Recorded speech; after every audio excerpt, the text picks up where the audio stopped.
మహాపరిశుద్ధుడు మహాదేవుడు యేసు ప్రభు వారి యొక్క నామాన్ని స్తుతించుకోవటానికి మనం ఈ పరిశుద్ధ ఆరాధనలో చేరి ఉన్నాం కనుక ప్రతి ఆదివారము మనం ఆరాధించినట్టుగానే ఈ ఆదివారం కూడా మనం ఆరాధించవలసి ఉంది.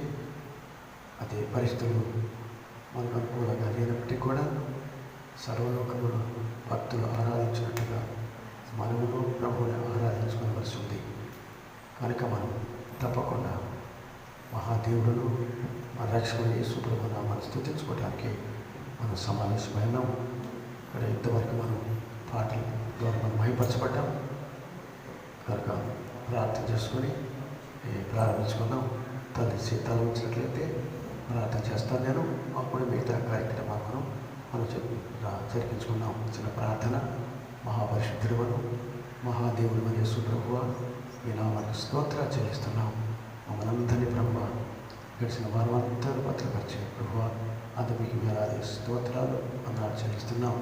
అలాగే ఈ దినమందు నువ్వు ఆరాధించబోతుండగా పాటల ద్వారా, సాక్ష్యం ద్వారా, అలాగే ప్రభు సాక్ష్యం ద్వారా, ఉపదేశం ద్వారా ఆయన మాయపరచబోతున్నాం.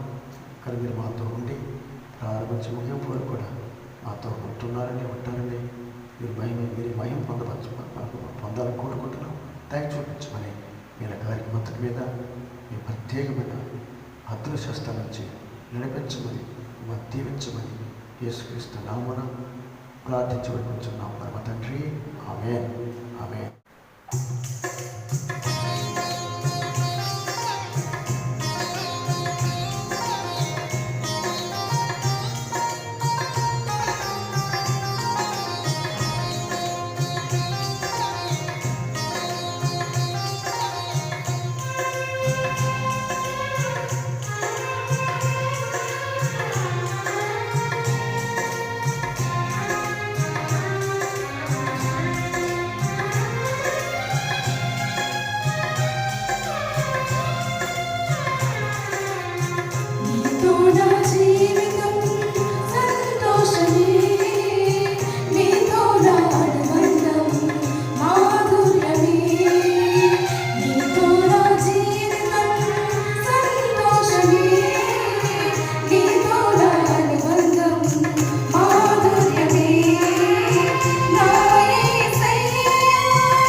సంతోషించి ఆనందించాం. ప్రభు మనం చేసే ప్రతి కార్యం ద్వారా మనం పాడిన, స్తుతించిన, కీర్తించిన, ప్రార్థించిన, మనం ఆయన పేరుకి ఏమి చేసినా ప్రభు సంతోషిస్తాడు. అది మాత్రం కాకుండా సకల ప్రజలు కూడా సంతోషిస్తారు. ఎందుకనగా దైవనామం బట్టి మనం ఏం చేసినా ఆయన మహిమార్థం జరుగుతున్నా కనుక ఆయన మహిమార్థం మనం ఏం చేసినా అది ప్రజలకు ఆశీర్వాదకరం చెప్పి మనం నమ్ముతున్నాం.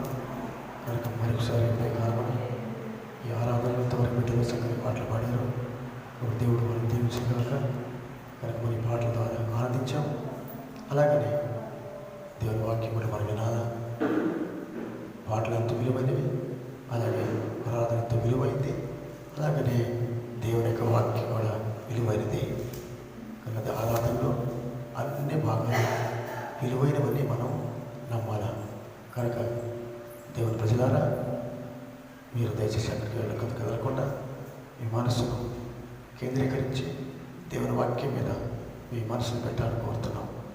ఎందుకనగా మనం ఎంత దగ్గరగా దేవుని వాక్యం మనసు పెడతామో అంత ఎక్కువ మనకు దేవుని వాక్యం అర్థమవుతుంది. తద్వారా మనం దీవించబడతాం. ఏదో వినాలి కనుక వినకూడదు, చర్చకి రావాలి కనుక రాకూడదు. తప్పకుండా దేవునికి సంకల్పం, దేవుని ఉద్దేశం మన జీవితంలో ఏం కావాలని మనం కోరుకుంటామో దాన్ని ఆశించడానికి, దాన్ని నేర్చుకోవటానికి, తద్వారా మనం దీవించబడటానికి దేవుని సన్నిధికి వస్తున్నాం. ఇది యాచికంగా ఇది అలవాటు చొప్పున రాళ్ళకి ఆయన ఆరాధించడానికి, ఆయన మహిమపరచడానికి, తద్వారా మనం కూడా వేళ్ళు పొందడానికి వస్తున్నాం. కనుక ఏదో ఉచితంగానే వచ్చాము. దేవుని దగ్గర ఉచితమే కానీ ఉచితానికి మన వంతు ఏం చేయాలో అది కూడా మనం చేస్తుండాలి. మనం చేసే పెద్ద కార్యం కాదు, కానీ పెద్ద కార్యం ఆయన చేస్తాడు. మనం చేసే చిన్న విషయాలు, ఈ చిన్న విషయాలు కూడా మనం తప్పకూడదు. దేవుని వాక్యం ఉంటుంది, హేతు లేకుండా ఏ శాపాలు రావని బైబిల్లో. హేతు లేకుండా ఏమి జరగదు. మంచి జరిగినా కీడు జరిగినా ఏదైనా దేనికైనా హేతు ఉంటుంది.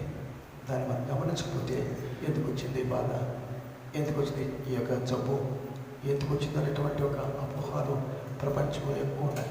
మరి ఈ రోజుల్లో ముఖ్యంగా ఈ కరోనా వ్యాధి ఎందుకు వచ్చింది అనే దాని మీద శాస్త్రజ్ఞులు, వైద్యులు, పండితులు ఎంతో తర్కిస్తున్నారు, ఎంతో పరిశీలన చేస్తున్నారు, ఎంతో త్యాగం చేస్తున్నారు. కనుక్కోవాలి. నిజమే, మంచిది.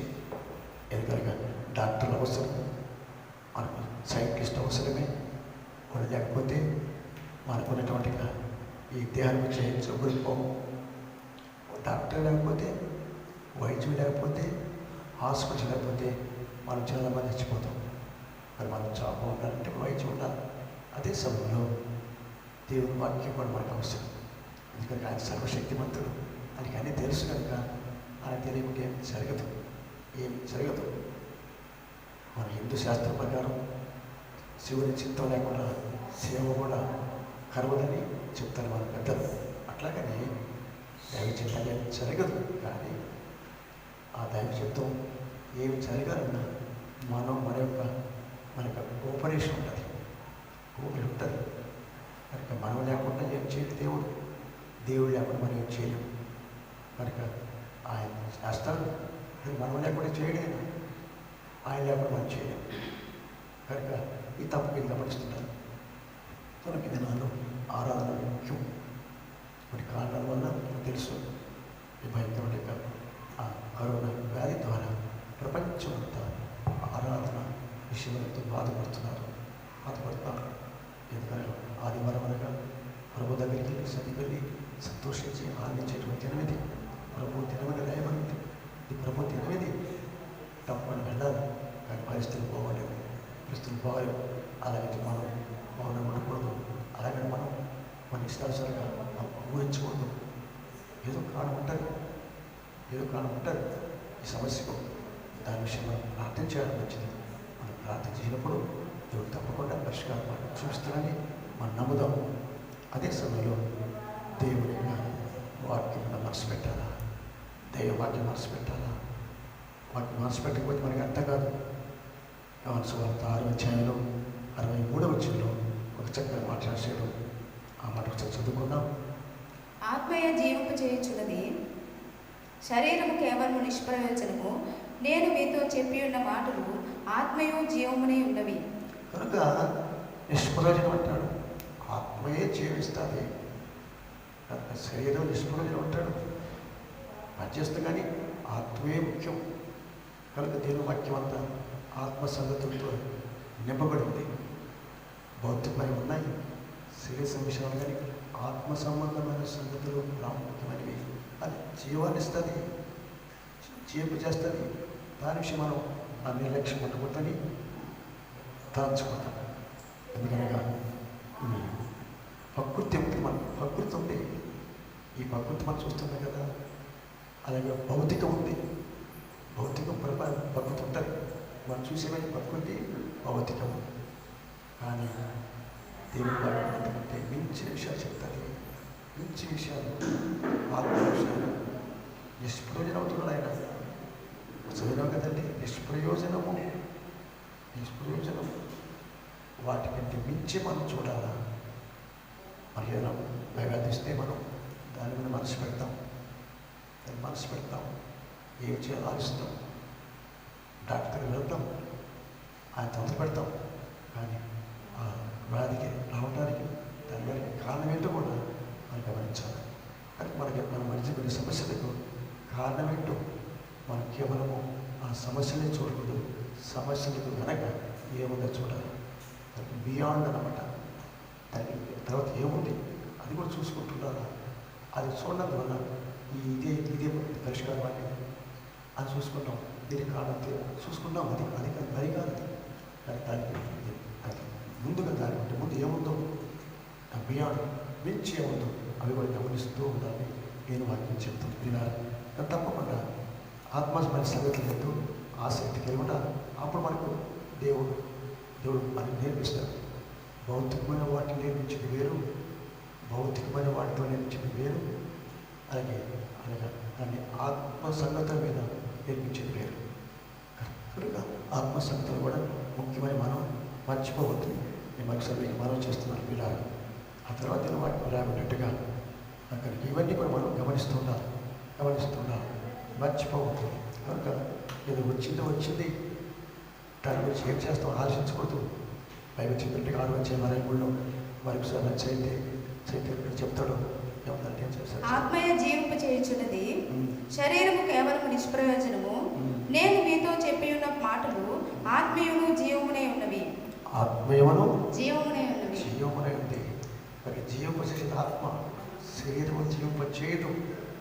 కనుక ప్రియమైన వాళ్ళారా, ఆ దేవుని వాక్యం రాయబడినట్టుగా ఈ లోకంలో ఎన్నో జరుగుతుంటాయి,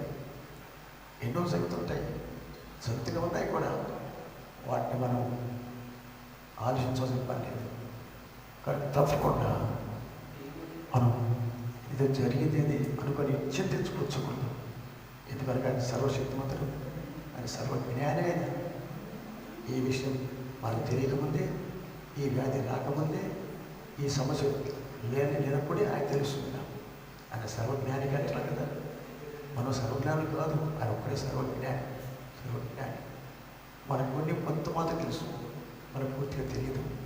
అంతా తెలిసిన వాళ్ళు ఆయన అని మనం తెలుసుకుని ఉండాలి. దయచేసి రోమపత్రిక 8:6లో కూడా దైవ గ్రంథములు భక్తులు చెప్పిన మాటలు కూడా జ్ఞాపకం చేసుకున్నాం.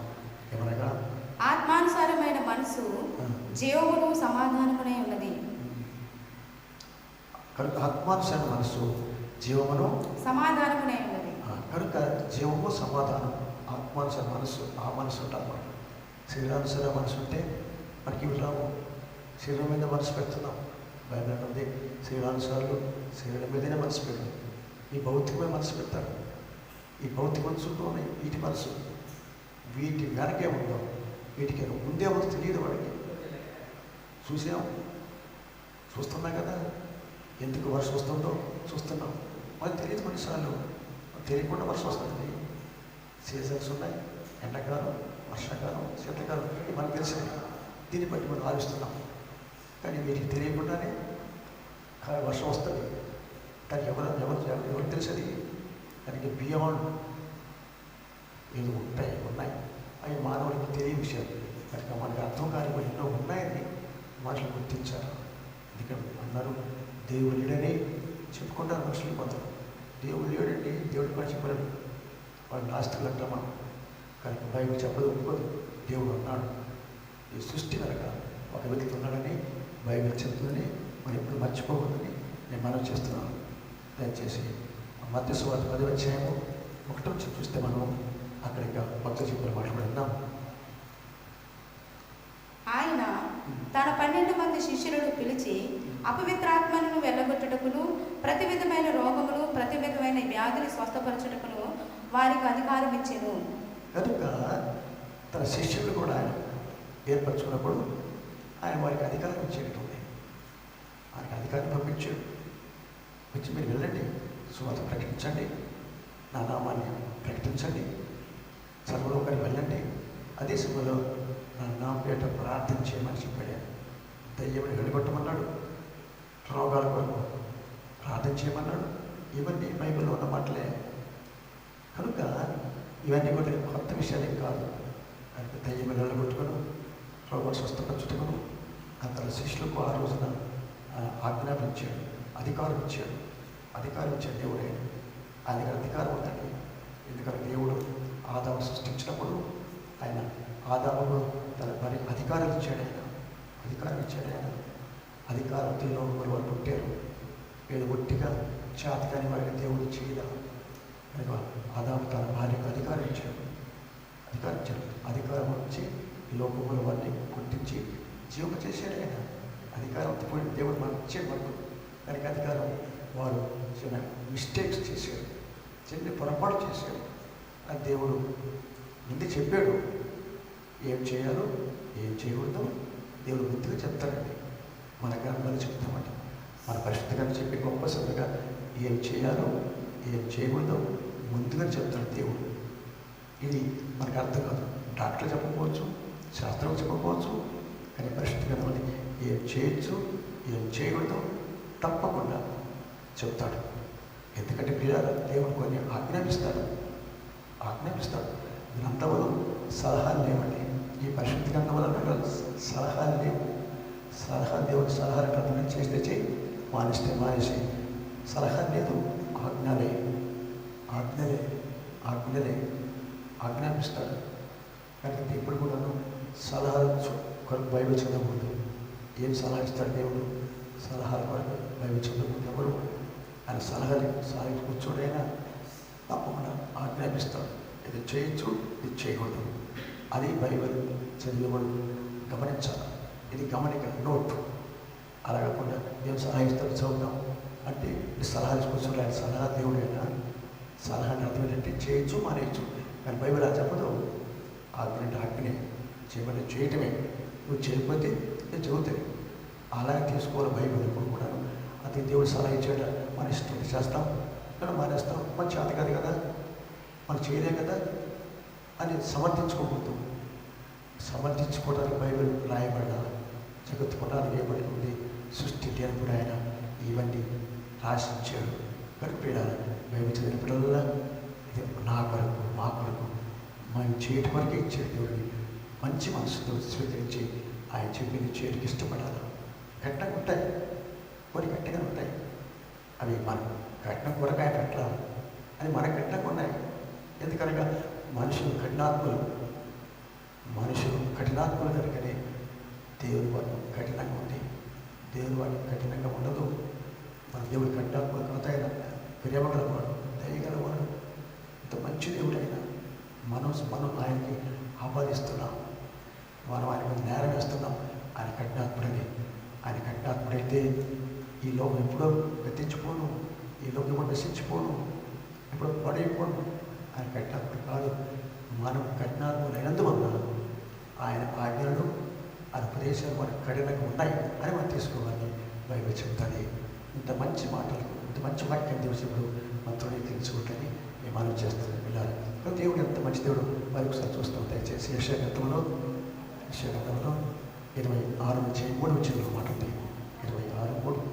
ఎవని మనసు నీ మీద ఆనుకును వారిని నీవు పూర్ణ శాంతి గలవానిగా కాపాడుతువు. ఏలైనగా అతడు నీ యందు విశ్వాసం ఉంచి ఉన్నాడు. ఎవరి మనస్సు అంటే ఎవరి మనస్సు నీ మీద ఆనుకును వారిని నీవు పూర్ణ శాంతి గలవానిగా కాపాడుతువు. చూసారా, మనం ఆనుకోవాలా? పరిస్థితి బాగోలేవు. ఇప్పుడు మనం చేయవలసిన పని ఆయన మీద ఆనుకోవాలా? ఎన్నో ఉంటాయి అనుకోవటానికి. దేని మీద అనుకున్నా అని నువ్వు అది నిలబెట్టలేదు. కానీ ఈ నాల్లో ఆయన మీద ఆనుకున్నాం. పూర్ణ శాంతి కలవాలని చేస్తుంది. శాంతి లేదు నువ్వు. కానీ చాలా అడవైపోయిన ఇబ్బంది పడతారు, భయపడిపోతారు. ఏమైపోద్దు ఏమో రాత్రి పొందుతాం లేదు, తెల్లవారి ఉంటాం లేదు అనేటువంటి ఆందోళనతో సర్వలోకం ఎంతో ఆందోళనతో భయపడతారు, ఇబ్బంది పడతారు, ఏడుస్తున్నారు. ఆయన ఎవరి మనస్సు ఆయన ఆనుకుంటుందో వాళ్ళని పూర్ణ శాంతి కలిపి చేస్తానని చెప్పాడు. ఎందుకనగా ఆ మనస్సు మన హృదయం కానీ ఇప్పుడు సమస్య, మన మనస్సు సమస్య. మన హృదయం బాగానే ఉంటుంది, కానీ మన మనస్సు చాలా జాగ్రత్తగా చూసుకోవాలి. మన మనసు అంతా ఆయన పెట్టాలని నేను బట్టి చెప్తాను. నేను మనం చేస్తాను స్తోత్రం. అలాగనే మత్తయి సువార్త కూడా పాట చదువుతాం. దయచేసి 14:28 చదువుతున్నాను.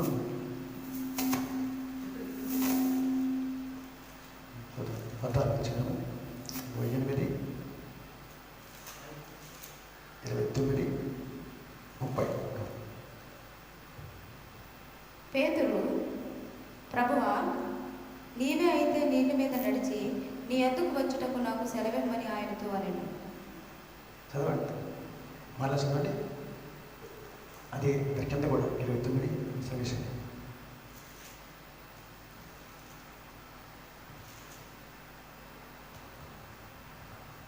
ఆయన రమ్మనగానే పేతురు దోణి దిగి యేసునొద్దకు వెళ్ళుటకు నీళ్ల మీద నడిచెను. గాని గాలిని చూచి భయపడి మునిగిపోసాగి, ప్రభువా, నన్ను రక్షించమని కేకలు వేసెను. వెంటనే యేసు చెయ్యి చాపి అతన్ని పట్టుకుని, అల్పవిశ్వాసి, ఎందుకు సందేహపడుతువని అతనితో చెప్పెను. కనుక పిల్లారా, ఇక్కడ రాయబడినట్టుగా పేతురు భక్తు గురించి మనకు తెలుసును. పేతురు చేపలు పట్టేటువంటి వ్యక్తిని మనకు తెలుసును. అయితే ఒక రోజున ఒక ప్రత్యేకమైన సమస్య ఎదుర్కొన్నారు శిష్యులు. యేసు ప్రభువుతో ఉన్నాడు, అందరూ యేసు ఎదురుపోతున్నాడని వీళ్ళు ఉన్నారు. చేపలు పట్టేవాడు కానీ సముద్రం తెలుసు వాడికి, నీళ్ళు తెలిసి వాడికి. నీళ్ళంటే భయం లేదు వాడికి, భయమే ఉండదు నీళ్ళంటే వాడికి. ఎప్పుడు అది వృత్తి కనుక. అయితే ఇక్కడ చూసినప్పుడు వాళ్ళు నావలో నడిపిస్తున్నారు. యేసు పట్టుకున్నాడు. కానీ భయం చెప్పింది, పెద్ద తుఫాను వచ్చింది. మామూలు తుఫాను కాదు అది. వాళ్ళ జీవితంలో ఎన్నడూ ఎరగనటువంటి గొప్ప తుఫాను. వారి జీవిత యాత్ర అంతట్లో వాళ్ళ అనుభవాలన్నీ కూడగడితే, మనసుకు తెచ్చుకుంటే వాళ్ళు ఎప్పుడు చూడాలి. అంత భయంకరమైనటువంటి తుఫాను వచ్చేసింది. ఏం చేయాలో ఏం చేయకూడదో తెలియట్లా. మనసు పాడైపోయింది. వాళ్ళ మనసులో వాళ్ళు లేదు, పాడైపోయారు, చూసుకుంటారు. అప్పుడు ప్రభు దగ్గరికి వెళ్ళి ఆయన లేపేసి అడిగారు, ఏంటంటే ప్రభువా, నిద్రపోవటం ఏంటంటే, ఎంత భయంగా తుఫాను వస్తే అడిగారు. అప్పుడు బైబిల్ అంటుంది, వాళ్ళు నీటికి భయపడినా, సముద్రానికి భయపడినా వాళ్ళు భయపడింది గాలికి భయపడ్డారు. ఇది విచిత్రం సంఘటన కదా. నీటికి భయపడలేదు, నీరు ఉంటుంది కదా, వాళ్ళు తెలుసు కదా. దూకేశాడు, బైబిల్ ఉంది, దూకేశాడు, సముద్రం దూకేశాడు. దానికి భయపడినా, ఇది భయపడ్డా. వాళ్ళు తెలుసు, వాళ్ళు భయపడరు. ప్రభు కూడా తెలుసు, భయపడరు. కానీ దేనికి భయపడ్డారు వాళ్ళు? తుఫాను గాలికి భయపడ్డారు. గాలికి భయపడ్డారు వాళ్ళు. అనేక భయం నీటిలో రాదా వాళ్ళకి, ఇక ప్రకృతిగా రాదా, సహజంగా రాదా వాళ్ళకి. వాళ్ళు నేచురల్గా వాళ్ళు భయపడ్డారు. సముద్రం నీరు కాబట్టి రోజు చూసింది కదా, మనకి ఎంతో మంది చూస్తుంటాం. మనం సహజంగా ఎన్నో ఉన్నాయి, మనం భయపడ్డాం. ఇలా కాదు, ఈ తుఫాను గాలి వచ్చింది, దాన్ని చూసి మునిగిపోతారు. అకస్మాత్తుగా తెలియదు వస్తాయి సమస్యలు. తెలియదు వస్తాయి సమస్యలు అనుకుంటాం. ఎంత అనుకుంటాం సముద్రం ఎంత లెక్కలేదు కదా, లెక్కలేదు సముద్రం పెట్టాలి. కానీ ఎప్పుడు తుఫాను వచ్చిందో దాన్ని భయపెట్టుకుంటాను. ఈరోజు పరిస్థితి జబ్బులంటే మనకి తెలియదా? వైద్యం మంచి వైద్యం ఉంది కదా, మంచి వైద్యం ఉంది. ఎందుకు భయపడతారు? ఇది వాళ్ళకి అందుబాటులో లేనటువంటి స్పెషల్గా ప్రత్యేకంగా ఆనాడు ఏర్పడింది. సముద్రం మంచిదే, వైద్యం ఉంది, డాక్టర్ ఉన్నారు, శాస్త్రం ఉన్నారు, అందరూ ఉన్నారు కదా. ఈరోజు దాన్ని ఎందుకు భయపడతారు? అసాధారణ విషయం, అసాధారణ విషయం. ఇది అసాధారణ విషయం కలిగింది. అటువంటి రోజు అసాధారణ విషయం. నేచురల్ ఈరోజు మనం ఎదుర్కొనేది నేచురల్ కాదు, నేచురల్ ఫిజికల్. మత్తయి సువార్త 14 28, 29, 30 చదువుకున్నామండి. పేతురు, ప్రభువా, నీవే అయితే నీళ్ల మీద నడిచి నీ వద్దకు వచ్చుటకు నాకు సెలవిమ్మని ఆయనతో అనెను. ఆయన రమ్మనగానే పేతురు దోణి దిగి యేసునొద్దకు వెళ్ళుటకు నీళ్ల మీద నడిచిన గాలిని చూచి భయపడి మునిగిపోసాగి, ప్రభువా, నన్ను రక్షింపమని కేకలు వేసెను. గాలి చూసి భయపడ్డారు, సముద్రం చూసి భయపడ్డా. చిత్ర సంఘటన ఇది. ఎందుకనగా సముద్రం వాడికి తెలుసు, నీరు తెలుసు వాడికి, కానీ వాడికి తెలియనటువంటి ప్రమాదం ఏర్పడింది. గాలి అప్పటికప్పుడు వచ్చింది. ప్రమాదం కొన్నిసార్లు వస్తాయండి. సహజంగా వచ్చేటువంటి ప్రమాదాలు వేరు, అసహజంగా వస్తాయి ప్రమాదాలు. ఇది అసహజమైనటువంటి పరిస్థితిలో ఉన్నాం మనం. నేచురల్ కాదు, సహజమైనది కాదు, ఫిజికల్గా కూడా కాదు, ఇది శరీర సంబంధం కాదు. ప్రయత్నాలు అవుతున్నాయి. ఈ శరీరం మీద ఎన్నో ప్రయత్నాలు, వైద్యం కానీ అది కూడా ఆయన పనిచేయట్లా. ఆ రోజున ప్రకృతి పనిచేయలేదు, నేచురల్ పనిచేయలేదు, ఫిజికల్ కూడా పనిచేయట్లా. కానీ ఇప్పుడు ఎలాగంటే పేతురు యేసు వైపు చూశాడు. కనుక పరిస్థితి వచ్చినప్పుడు, మనకు అర్థం కాని పరిస్థితి వచ్చినప్పుడు కొన్ని చూస్తాము, కొన్ని చూడవలసినవే మనం సహజమే. కానీ దానికి మించినటువంటి పరిస్థితులు ఉన్నాయి ఇప్పుడు. కానీ ఇప్పుడు మనం చూడవలసింది ప్రభువుని చూడాలి మనం. ఎందుకనగా ఆయన తెలియకుండా ఏం జరగదు. ఈరోజు ఏర్పడిన ప్రతి సమస్యకు ఆయన తెలుసును. మానవుల ప్రయత్నాలు ఏది చేసినా ఆయన సహాయం లేకుండా, ఆయన ఆలోచన లేకుండా ఏమో ఈ ప్రయోగాలు ఎంతవరకు పనిచేస్తాయో చెప్పలేమండి. ప్రయత్నిస్తున్నారు. కానీ పేతురు యేసు వైపు చూచినప్పుడు అప్పుడు మాత్రమే తుఫాను ఆగింది అంతే. కనుక మన జీవితాల్లో రేపుతున్నటువంటి ఏర్పడుతున్నటువంటి అనేక సమస్యలకు అనుకుంటాం. కానీ ప్రభు మన పక్షం ఉన్నప్పుడు, ప్రార్థించినప్పుడు మార్గాలు తెలుస్తాడు ఆయన. కొంచెం మంచి పొరపాట్లు జరుగుతుంటాయి, మన పొరపాట్లు జరుగుతాయి కాదనం. కానీ అవి ఆయన తెలుసు, మనం ఏం చేస్తున్నామో తెలుసు ఆయనకి. దాన్ని బట్టే కేవలం దేవుడు మనం శిక్షించడిపోయారు. అలాగే శిక్షించక ఇష్టపడితే మనం ఎన్నో బలహీనం చేస్తుంటాం, పొరపాటు పరిస్థితి చేస్తాం కదా. వాటిని బట్టి ఆయన చూడు, మన బలహీనతను బట్టి, మన పొరపాట్లను బట్టి ఆయన మనం శిక్షించట్లా. కానీ కేవలము ఆయన కృపను బట్టే మనం ఆయన మేలు చేస్తాడు. కనుక మన కృపాకాలంలో ఉన్నా మనం కృప విస్తారం ఉంది కదా అన్నమాట వాస్తవమే. కానీ బైబిల్ చెప్పినట్టుగా కృప విస్తారం ఉందని మన ఇష్టానుసారంగా చేయకూడదు, బతకూడదు. కృప విస్తారమే. ఏం తక్కువ ఉందా? కృపను ఆధారం చేసుకుని మనం ఈ లోకంలో కేవలం ఇష్టానుసారం బతకూడదు. జ్ఞాపకం ఉంది కదా, ఆయన ఉంది కృప విస్తారం ఉందని పాపంలో నిలిచి ఉంటామంటాడు. పాపం చేయకూడదని చేయలేని నిలిచి ఉందామా అన్నాడు ఆయన. అంటే అన్నింటి చేస్తాను అర్థం. కానీ అది నిలిచి ఉండకూడదు, కంటిన్యూ చేయకూడదు. సమర స్త్రీ పాపం చేసేదానికి తెలుసు, పాపం చేసింది ఆవిడ, పత్రాలే. ఆయన మాట చెప్పాడు ఆయన, ఒక్క మాట జ్ఞాపకం ఉంచుకోవాలిగా, అమ్మ మీకు చేతిగా స్టాప్ ఇట్, స్టాప్ ఇట్. చేసేవులే, దాని పరిష్కారం నేను చూసుకుంటాను. నువ్వు మాత్రం స్టాప్ చేయాలి, చేయమంటే. అందుకని కూడా ప్రస్తుతాలకుంది పాపంలో ఉండకూడదు, పాపం చేస్తూ ఉండకూడదు. ప్రేమించే దేవుడే, క్షమించే దేవుడే, కాదట్లా.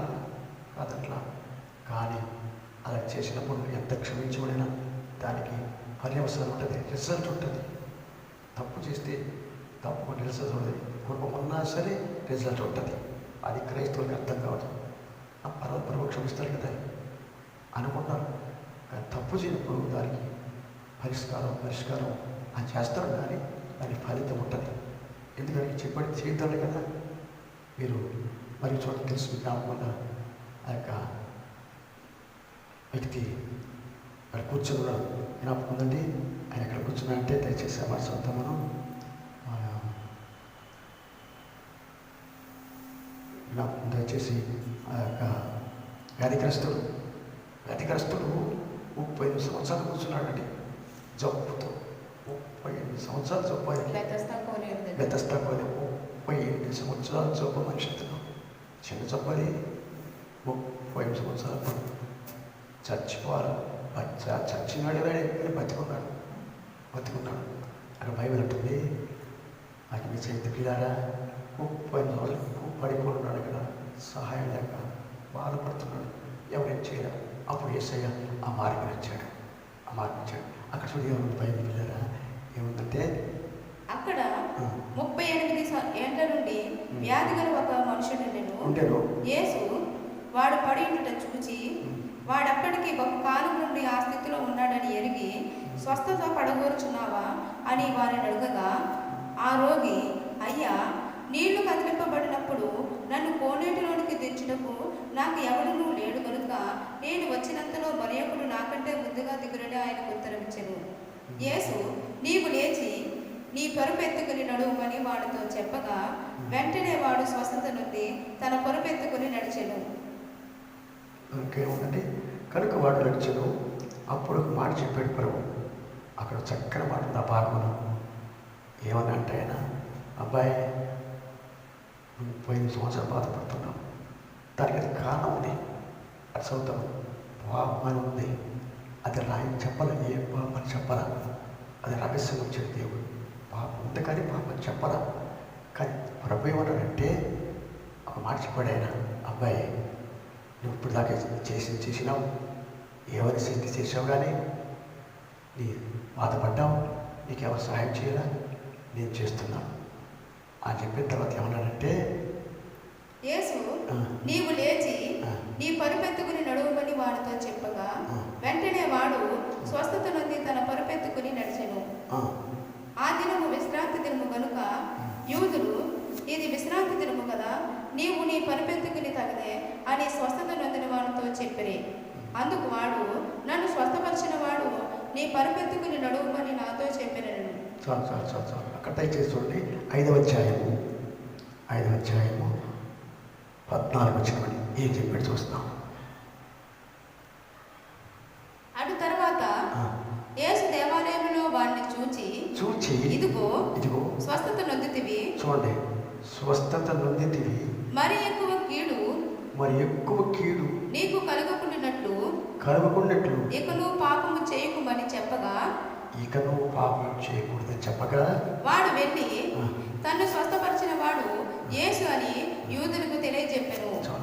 ఇక్కడ గమనించవలసింది, ఏ స్వస్థపరిచాడు కానీ పాపం అన్నమాట. ఇది గమనించాలి దేవుని ప్రజలు. అబ్బాయి, నీకు ఎప్పుడు ఏం చేయడు, పాపం చేయదు. చేస్తే అవుతండి ఎక్కువ కీడు వస్తున్నాడు. జబ్బు పోయింది, స్వస్థపడ్డాడు, ఇంటికి వెళ్ళిపోతున్నాడు. మరలా చేస్తే మాత్రం ఇంకా ఎక్కువ వస్తుంది, రిపీట్ అవుతుంది.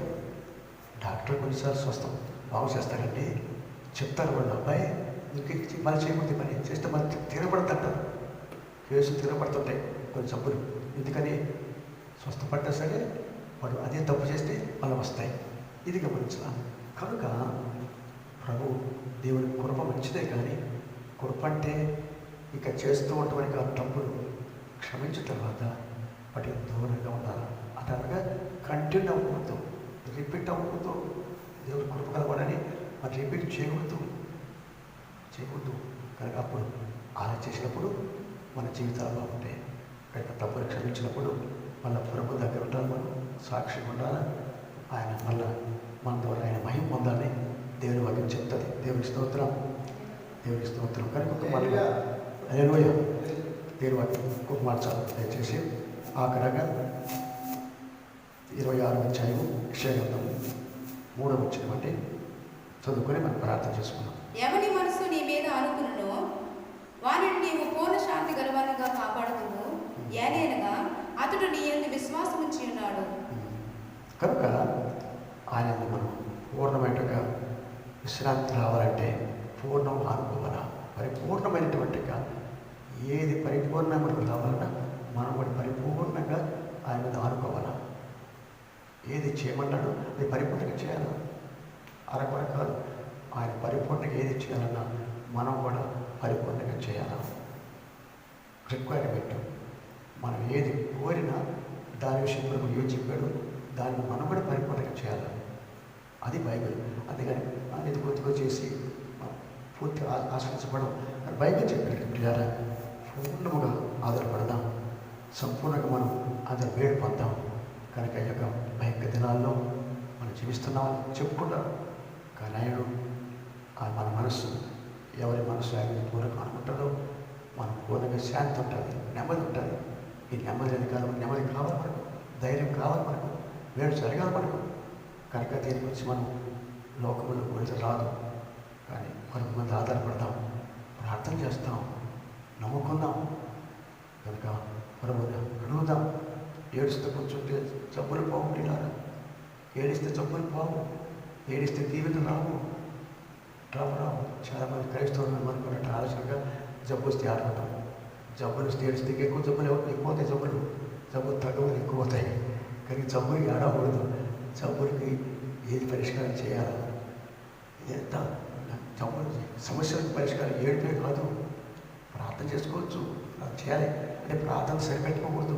కానీ ప్రభు చెప్పింది కూడా చేస్తున్నప్పుడు నెమ్మది ఉంటాం, దీవెలు వస్తాయి. సంపూర్ణంగా కృపకాలం అంటున్నాం మనం. నిజమే, కృపకాలం ఉన్నాం మనం. కృపని చాలా మందికి అర్థం కాదు. కృపటి అంటే మనం చేయలేది, చేతగాంది మన కొరకు దేవుడు చేస్తాడు. అది కృప అంటే అర్థం. ఈ మాట మర్చిపోయి అనుకోకూడదు. మనం చేతగానివి, మన కుదరనివి ఆయన చేస్తాడు. కానీ మనం సంపాదించుకోలేనివి, కష్టపడ్డా సంపాదించుకోలేనివి మనం ఇస్తాడు మనకు. అది కృప అంటే అర్థం. మన కష్టార్జితంలో మనం గొప్పడు కాలేము, కష్టార్జితం ఎవడు గొప్పడప్పుడు ఆయన కృప చేతనే గొప్పడు అవుతాం. మన భక్తులు బైబిల్లో అలా గొప్పడు అయ్యారు వాళ్ళు. కానీ కృప చేత మనం దీవించబడతాం. కనుక ప్రియులారా, ఆయన మీద పూర్ణంగా అనుకుందాం, మనసు పెడదాం. వాక్యం చెప్పినట్టుగా అది కృప అనగా సమృద్ధి అర్థం. కృప అంటే అర్థం సమృద్ధి విస్తారం అర్థం. ఊహించిన స్థాయిలో మనం దీవించబడతాం అర్థం. కృప అంటే అర్థం. అది మనకు తెలియదు ఎలాగ దీవించబడతాం, మనకు అర్థం కాదు కొన్నిసార్లు. అది కృప అంటే అలాంటి భక్తులను చూసాము. కనుక ఎందుకు ఏమి లేని వారు ఆయన మీద ఆధారపడినప్పుడు, ఆయన మాట విన్నప్పుడు వారిని దీవించారు. ఉన్నత స్థానంలో నిలబెడతారు దేవుడు, భయపడక్కడ. కనుక ఆయన మీద మనసు పెడదాం, ఆయన మీద ఆధారపడతాం. ఆధారమైనప్పుడు ఆయన ఒక్కడే ఆధారం. కనుక మనం ప్రకృతి మీద కేవలం ఆధారపడక, భౌతిక మీద కేవలం ఆధారపడక, దానికి మించినటువంటి ఒక వ్యక్తి ఉన్నాడు, ఒక శక్తి ఉంది, ఒక భక్తి ఉంది. దాన్ని మనసు పెట్టుకుంటే మనకు తప్పకుండా సహాయం జరుగుతుంది. ఈ లోకం దాన్ని అసలు తెచ్చిపోతాయి. మరొక వాక్యం స్థిరంగా ఉంటుంది. ఆయన వాక్యం మీద ఆధారపడతాం, ఆయన చెప్పిన మాట మీద ఆధారపడతాం. ఈ లోకంలో ఈ ఆధారపడినప్పుడు ఆయన మనకి ఆధారాన్ని నమ్ముకుందాం. దేవుని బిడ్డలారా, ధైర్యం ఉండండి, దిగులు పడద్దు. దిగులు పడి చచ్చిపోతున్నాను, దిగులు పడి ఏడుస్తున్నాను, దిగులు పడి బాధపడుతున్నాను. కనుక ఇప్పుడు మనం దిగులు పడకూడదు, అధైర్యపడకూడదు. నష్టపోతాం, దిగులు పడ్డా నష్టపోతామని విశ్వాసంతో ధైర్యంగా ఉన్నాం, సంతోషంగా ప్రభువుని ఆరాధిస్తాం. ఇది 6వ రోజుగా నేను నిజమే ఈరోజు సంతోషంగా ఉన్నారు. కానీ పరిస్థితులు బట్టి మనల్ని అలా చేయకుండా చేస్తున్నాయి. కానీ అది పక్కన పెడతాం, మర్చిపోతాం. ప్రభువుని ఆరాధిస్తాం. గొప్ప ఆదరణ, గొప్ప ఆశిస్తాం వరకు కార్యక్రమాల్లో మనం తిరిగి కలుసుకునే వరకు మళ్ళీ ఆరాధన చేసుకునే టైం వచ్చే వారం వరకు మనం సంతోషంగా ఉన్నాం. ప్రతిరోజు సంతోషిస్తాం. ప్రార్థన చేసుకోండి, అట్లా చదవండి, ఒకరినొకరు ఆదరించుకోండి, ఒకరినొకరు కలుసుకోండి, సంతోషంగా ఉండమని కోరుతాం. ఇంతే మళ్ళీ భయపడిపోయి ఏమైపోతాం అనుకోకండి, అది మర్చిపోదాం. పూర్ణమైన మనసుతో ఆయన దగ్గర చేద్దాం. మనసు పెట్టుకుందాం.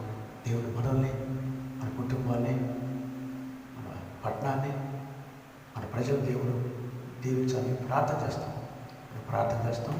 ఆయన మీద ఆధారపడతాం, నమ్ముదాం, సంతోషంగా ఉందాం.